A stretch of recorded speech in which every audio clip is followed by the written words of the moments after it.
आपकी कुछ वीडियोस भी आपने अपने फेसबुक पे डाली हैं, जिसमें आपने ये कहा है कि अगर आप कहते हैं कि पाकिस्तान ऑक्युपाइड जम्मू कश्मीर हमारा है, तो वो लोग क्या हमारे नहीं है जिनको वापस भेजा जा रहा है? वहाँ के लोग भी चाहते हैं, क्योंकि हमारे जम्मू कश्मीर में बहुत तरक्की हुई है, हिंदुस्तान ने बहुत तरक्की की है।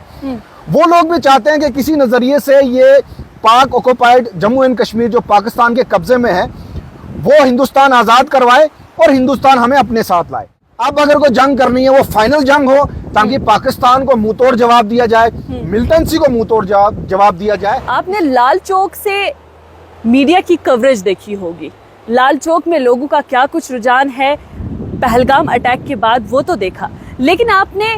ये नहीं अभी तक देखा कि जिन लोगों को जंग की जो हालात बने हुए हैं, सूरत हाल में जो लोग मुतासिर होंगे, उन लोगों का क्या हाल होगा। मेरे पीछे अगर आप देखें, कैमरा पैन करके दिखाएं आप इनको, कि ये पीछे जो है वो पाकिस्तान ऑक्युपाइड जम्मू कश्मीर का इलाका है, और मैं इस वक्त सरहदी ज़िला पुंछ के इस इलाके में मौजूद हूँ, जहाँ पर एक तरफ मेरे पीओजे के है और दूसरी तरफ हिंदुस्तान है। लेकिन जब भी कोई भी मूवमेंट होती है या कोई भी कशीदगी बॉर्डर पर देखी जाती है या एलओसी पर देखी जाती है, उसका नुकसान लोगों को किस तरीके से होता है, आज इसी सब पर बातचीत करने के लिए और क्या कुछ सूरत हाल है ज़िला पुंछ के अंदर सरहदी इलाकों में, इस सब पर बातचीत करने के लिए मेरे साथ एडवोकेट आफ्ताब गनई जो है वो मौजूद हैं। बहुत शुक्रिया टीएसएल के साथ जुड़ने के लिए। आफ्ताब जी, क्या कहेंगे जिस तरीके की सूरत हाल इस वक्त बनी हुई है और पहलगाम के अटैक को आप किस तरीके से देखते हैं? देखें, सबसे पहले तो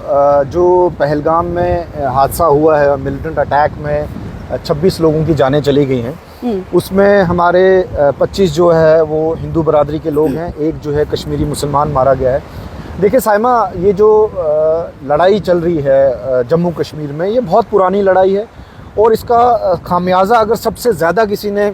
भुगता है तो वो जो यहाँ का कश्मीरी मुसलमान है उसने भुगता है जी। कम से कम 50-60 हज़ार से ज़ायद जो नौजवानों की जानें जो हैं इस लड़ाई में जो है जम्मू कश्मीर में चली गई, उन्होंने शहादत पाई है। अब मैं पूरे हिंदुस्तान को एक मैसेज देना चाहता हूँ कि चाहे जम्मू कश्मीर का हिंदू हो, मुसलमान हो, सिख हो, इस वक्त सबकी आंखें नम हैं, क्योंकि टूरिस्ट जो बिज़नेस देते हैं जम्मू कश्मीर को, जो उस दिलचस्पी से जम्मू कश्मीर घूमने आए थे कि जम्मू कश्मीर को देखा जाए, और छुट्टियों में आपको पता होगा कि फैमिलीज एंजॉय करने के लिए आती हैं, चलें। अब वो जो हादसा उनके साथ हो गया, उन जानों की भरपाई तो हम नहीं कर पाएंगे, लेकिन इस दुख में यहाँ का हिंदू, मुसलमान, सिख जो है सब शामिल हैं। पहले तो उसका हमें बहुत अफसोस है। उसके बाद आपको पता होगा कि ओवरऑल हिंदुस्तान या पाकिस्तान के हालात जो हैं टोटल डिस्टर्ब हो चुके हैं। पाकिस्तान की तरफ से भी और हिंदुस्तान की भी तरफ से भी बहुत सारे सख्त जो है वो डिसीजंस लिए गए हैं, और उसमें बहुत सारे ऐसे डिसीजंस हैं जब भी लिए जाते हैं साइमा, मैं हिंदुस्तान के लोगों को ज़रूर एक चीज़ कहना चाहूँगा कि सबसे ज़्यादा मुतासर अगर कोई होता है वो जम्मू कश्मीर के लोग होते हैं। आप देख रहे होंगे कि लाल चौक में मीडिया चैनल्स वाले बड़ी बड़ी बातें करते हैं, दिल्ली के स्टूडियोज़ में बैठ के मीडिया वाले बहुत बड़ी बड़ी बातें करते हैं। मैं साइमा खुसूसन आपका शुक्रिया अदा करना चाहता हूं कि आप यहाँ ग्राउंड रियलिटी देखने आई हैं। आप इस वक्त जो है इस बॉर्डर डिस्ट्रिक्ट में हैं, या आप देख रही होंगी कि कितना पास जो है हमारा हिंदुस्तान और पाकिस्तान का बॉर्डर है। अब जो टेंशन्स बढ़ रही हैं उससे अगर कहीं ना कहीं लड़ाई होती है दोनों ममालिक के बीच में, तो सबसे ज़्यादा साइमा जो खामियाजा भुगता है, चाहे वो 1965 में हो, 1971 में हो, या अगर आगे कहीं कोई ऐसा हो जाए तो उसका खामियाजा जम्मू कश्मीर के लोगों ने भुगता है, पहले भी भुगते आ रहे हैं। तो मुझे नहीं लगता अल्लाह जंग से हमें बचाए, आगे भी हम लोगों को ही भुगतना पड़ेगा। आपने कुछ सख्त इक़दामात की भी बात की। इसी बीच अगर हम देखें तो पाकिस्तानी नेशनल्स को यहाँ से रिपोर्ट करने की बातचीत की जा रही है। आपकी कुछ वीडियोस भी आपने अपने फेसबुक पे डाली हैं, जिसमें आपने ये कहा है कि अगर आप कहते हैं कि पाकिस्तान ऑक्युपाइड जम्मू कश्मीर हमारा है, तो वो लोग क्या हमारे नहीं है जिनको वापस भेजा जा रहा है? देखिए साइमा, जब से मैंने होश संभाला है, मैंने अपनी गवर्नमेंट से, हमारी इंडियन गवर्नमेंट या जम्मू कश्मीर की गवर्नमेंट, उनसे हमेशा यही सुनते आ रहा हूँ कि जो पाक ऑक्युपाइड जम्मू एंड कश्मीर है जी, वो हमारा अटूट अंग है अगर पाक ऑक्युपाइड जम्मू कश्मीर हमारा अटूट अंग है, तो साइमा मुझे बात बताएं, उनके रहने वाले लोग भी जो हैं वो हमारे अपने लोग हैं। और मैं आपको ये बताता चलूँ, मैं पूरे हिंदुस्तान को एक चीज़ बताना चाहता हूँ कि जम्मू कश्मीर में मैक्सिमम हमारे, जब ये पार्टीशन हुआ, जब धोखे से पाकिस्तान ने हमारा जम्मू कश्मीर का आधा हिस्सा जो है वो अपने कब्जे में ले लिया, जिसको जम्मू कश्मीर पाक ऑक्युपाइड जम्मू कश्मीर बोलते हैं, तो हमारे आधे से ज्यादा रिश्तेदार तो पाक ऑक्युपाइड जम्मू कश्मीर में है। अब हुआ ये है कि वहाँ से काफ़ी हमारी जो बच्चियाँ हैं उनकी शादी चाहे जम्मू कश्मीर में हो, चाहे पूरे हिंदुस्तान के किसी कोने में भी हो। अब जब ऐसे हालात बनते हैं तो अचानक मरकजी सरकार से एक फरमान निकलता है कि उन बच्चियों को जो है, जिन्होंने 40-40 साल 35-35 साल जो है यहाँ हो गए हैं, बच्चे भी उनके जवान हो गए हैं, उनको वापस जो पाकिस्तान भेजा जाए। तो मुझे समझ में नहीं आता, एक तरफ हमारे prime minister Narendra Modi ji, home minister Amit Shah साहब ये कहते हैं कि हम जी पाक ऑक्युपाइड कश्मीर जो है हमारा अटूट अंग है और हम इस हिस्से को जो है वापस हिंदुस्तान के साथ जोड़ेंगे। और साइमा एक बात मैं कहूँ, अब जो माहौल पाक ऑक्युपाइड जम्मू कश्मीर में भी बना है, वहाँ के लोग भी चाहते हैं, क्योंकि हमारे जम्मू कश्मीर में बहुत तरक्की हुई है, हिंदुस्तान ने बहुत तरक्की की है, वो लोग भी चाहते हैं कि किसी नज़रिए से ये पाक ऑक्युपाइड जम्मू एंड कश्मीर जो पाकिस्तान के कब्जे में है वो हिंदुस्तान आज़ाद करवाए और हिंदुस्तान हमें अपने साथ लाए। अगर वहाँ ये सोच बन रही है और यहाँ ये लोग यहाँ बच्चियों को जो है वापस पाक ऑक्युपाइड कश्मीर में भेज रहे हैं, तो मैं समझता हूँ एक गलत मैसेज उन लोगों को भी जा रहा है। साइमा मुझे एतराज़ नहीं, आप लाहौर से कोई आया है, कराची से कोई आया है, आप उसको वापस भेज रहे हैं, बिल्कुल भेजें, गवर्नमेंट ने जो भी फैसला किया सोच समझ के किया होगा, लेकिन खुसूसन पाक ऑक्युपाइड जम्मू कश्मीर से जिनकी शादियां यहाँ हुई है, जो यहाँ रह रहे हैं, उनको वापस नहीं भेजना चाहिए, क्योंकि वो हमारा हिस्सा है। आज और कल जो है वो हिस्सा हमने वापस लेना है, वहाँ के लोग हमारे लोग हैं। मैं समझता हूँ गवर्नमेंट को इस डिसीजन पर रिव्यू करना चाहिए और जो बच्चियाँ यहाँ से वापस भेजने की तैयारी मरकजी सरकार कर रही है उस पर रोक लगनी चाहिए। हाँ बिल्कुल, जिस तरीके से आपने तो ये सूरत हाल की बात की और आपने अपने कंसर्न कुछ जो है वो भी शो किए हैं कि सरकार को किस तरीके से नीति या काम करना चाहिए। अब आती हूँ मैं वक्फ अमेंडमेंट बिल पर। क्या जिस तरीके से बहुत सारे लोग हैं या हम कहें कि तज्ज़ियाकार जो है वो उनका ये कहना है कि वक्फ अमेंडमेंट बिल को छुपाने के लिए या उस मुद्दे को हल्का करने के लिए या उस मुद्दे को छुपाने के लिए ये मुद्दा जो है हाईलाइट किया जा रहा है और जिससे लोगों के अंदर काफ़ी तशवीशनाक माहौल देखने को मिल रहा है। देखिए साइमा, जो भी सरकारें बनती हैं वो लोगों की भलाई के लिए बनती हैं, लोगों की डेवलपमेंट करने के लिए बनती हैं। अब अगर 20 से 25 करोड़ मुसलमान हिंदुस्तान में रह रहा है और वक्फ अमेंडमेंट बिल से अगर वो खुश नहीं है, तो मैं समझता हूँ बीजेपी सरकार को वक्फ अमेंडमेंट बिल को लाके उसमें अमेंडमेंट नहीं करनी चाहिए थी। चले, अब बीजेपी का ये मानना है कि ये मुसलमानों के बेहतरी के लिए है और इससे मुसलमानों की डेवलपमेंट होगी, लेकिन आपने देखा होगा कि ओवरऑल पूरे हिंदुस्तान में जो है वो इस बिल के खिलाफ एहतजाज किया जा रहा है। तो एहतजाज करने का मतलब ही यही है कि मुस्लिम कम्युनिटी को ये अमेंडमेंट जो की गई हैं वो एक्सेप्ट नहीं कर रहे। बीजेपी को उस नज़रिए से लोगों से अगर बात पहले की जाती, अब बदकिस्मती ये है कि बीजेपी बिल पहले पास करती है फिर लोगों के बीच में जाती है, तो वही कहीं ना कहीं एक कम्युनिकेशन गैप भी बीजेपी का रहा है मुसलमानों के साथ, उसको फिल करने की ज़रूरत थी। अब साइमा मैं समझता नहीं, देखें हमारा हिंदुस्तान जो है वो कॉन्स्टिट्यूशन से चलता है और जैसे ये अमेंडमेंट हुई, पास हुआ ये बिल, उसके बाद आपने देखा होगा कि बहुत मुस्लिम जमातें हैं जो सुप्रीम कोर्ट में चली गई हैं और सुप्रीम कोर्ट ने फ़िलहाल इस पे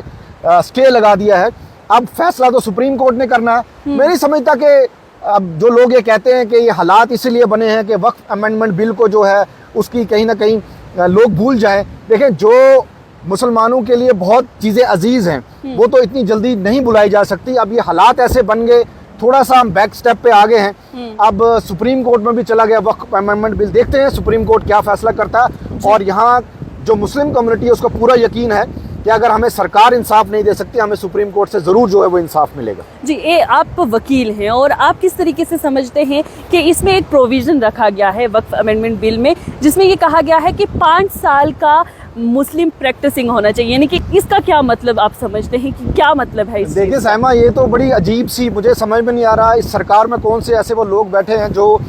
लॉ मिनिस्ट्री में हैं, जो मिनिस्टर साहब को जो गाइड कर रहे हैं इस मसले में। रिलीजन में समझता हूँ ये एक प्राइवेट प्रैक्टिस होती है हर इंसान की।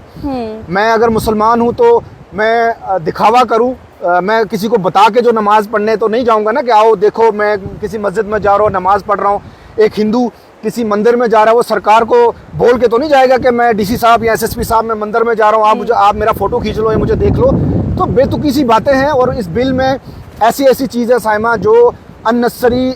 बीजेपी के लिए उसकी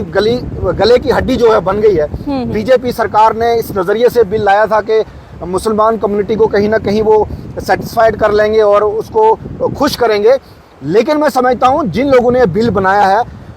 मुझे नहीं लगता उन्होंने मुस्लिम कम्युनिटी से कंसल्ट किया है या अच्छे लॉ नोइंग लोग उसमें बैठे। अगर अच्छे लॉ नोइंग लोग बैठे होते तो जिस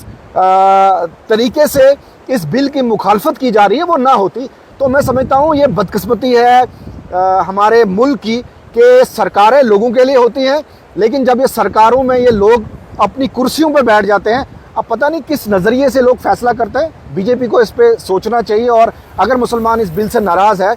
तो जो सुप्रीम कोर्ट ने भी कहा है, 3-4 चीज़ों पे सुप्रीम कोर्ट पे साहिबा टिप्पणी की है, लोग बेहतर जानते हैं, उनको जो है एक्सेप्ट कर लेना चाहिए गवर्नमेंट को और चेंज करके नई सिरे से जो है वो बिल पास करना चाहिए। अच्छा अफ्ताब जी, एक चीज़, आपके वालिद साहब गनई साहब उन्होंने बहुत सारी ज़मीन पुंछ के अंदर वक्फ की है और ऐसा हुआ था कि चिट्ठियां जो हैं वो बांटी गई थी कि जिसके हिस्से में चिट्ठियां आएंगी उसकी ज़मीन उतनी ज़मीन जो है वो वक्फ कर दी गई। तो ऐसे में आप क्या समझते हैं कि जिस तरीके से ये तरमीमी बिल आया है उन लोगों को या वो जो ज़मीनें वक्फ कर दी गई हैं उनमें कितना नुकसान देखने को मिलेगा? देखिए साइमा, मैं आपको पहले ही बोल रहा था 2-4 चीज़ें इसमें जो है बड़ी बेतुकी सी चीज़ें हैं। अब आपने मेरे वालिद साहब की बात की, पुंछ में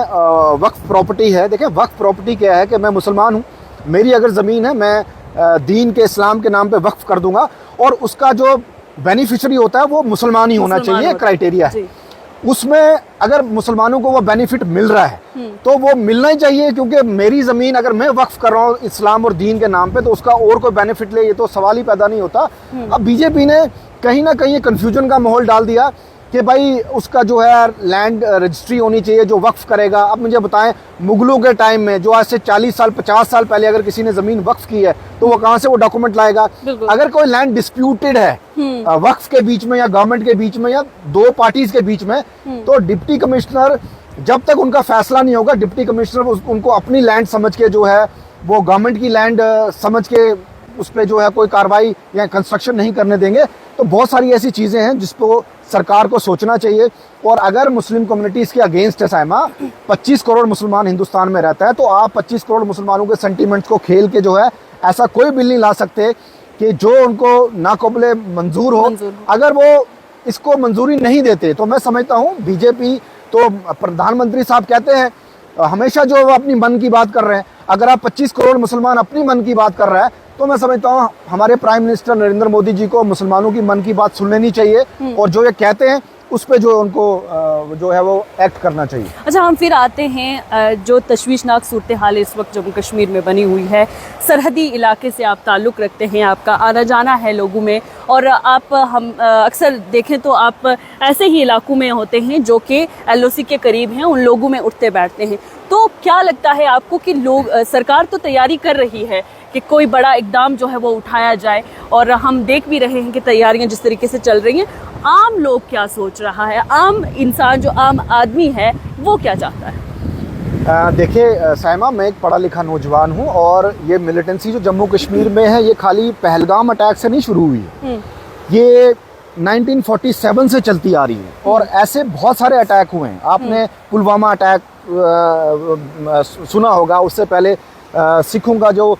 सिखों पे अटैक किया गया था उसका आपने सुना होगा। ऐसे ऐसे बहुत, चाहे हिंदू हो मुसलमान हो सिख हो, बहुत लोग जो है जम्मू कश्मीर में मारे गए हैं। देखिए अब अगर इसका हल जंग ही है